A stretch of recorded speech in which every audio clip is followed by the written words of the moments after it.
नाशिकमध्ये खुनाचे सत्र सुरूच. आंबेडकरवाडी येथे उमेश उर्फ मन्ना जाधव आणि त्यांच्या भावाचा खून. नाशिक शहरात खळबळजनक आणि धक्कादायक घटना समोर आली आहे. राष्ट्रवादी अजितदादा गटाचे शहर उपाध्यक्ष उमेश उर्फ मन्ना जाधव आणि त्यांचे सख्खे भाऊ प्रशांत जाधव यांचा धारदार शस्त्राने भोसकून निर्घुण खून करण्यात आला आहे. ही घटना उपनगर पोलीस ठाणे हद्दीतील बोधलेनगरजवळील आंबेडकरवाडीच्या सार्वजनिक शौचालयासमोर आज सकाळी घडली. अचानक करण्यात आलेल्या या हल्ल्यामुळे परिसरात भीतीचे वातावरण निर्माण झाले आहे.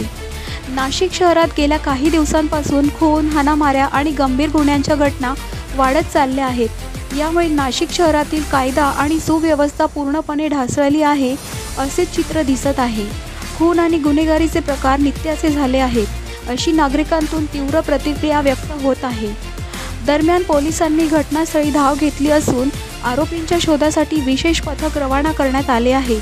दुहेरी हत्येमुळे संपूर्ण शहरात मोठा तणाव निर्माण झाला असून पोलीस बंदोबस्त वाढविण्यात आला आहे.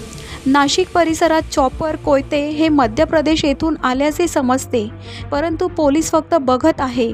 परंतु चॉपर, कोयते कोण देतं याचा तपास मात्र पोलीस करत नाही. त्यामुळे की काय गुन्हेगारी जोरात वावरत आहे. त्यामुळे गुन्हेगारी वाढत चालली आहे. चॉपर, कोयते कुठून येतात त्यांच्यावर कारवाई करावी अशी नागरिकांची मागणी आहे. पोलीस स्टेशन हद्दीमध्ये आंबेडकरवाडी या ठिकाणी 2 सख्या भावांचा खून करण्यात आलेला आहे. धारदार शस्त्राने खून झालेला आहे. मयतामध्ये प्रशांत जाधव आणि उमेश जाधव अशी दोघांची नावे आहेत. त्या संदर्भामध्ये पोलीस घटनास्थळी पोहोचलेले आहेत आणि नेमकी घटना कशामुळे घडलेली आहे आणि काय नेमकं वादाचं कारण आहे त्याबाबतची माहिती आम्ही घेत आहोत.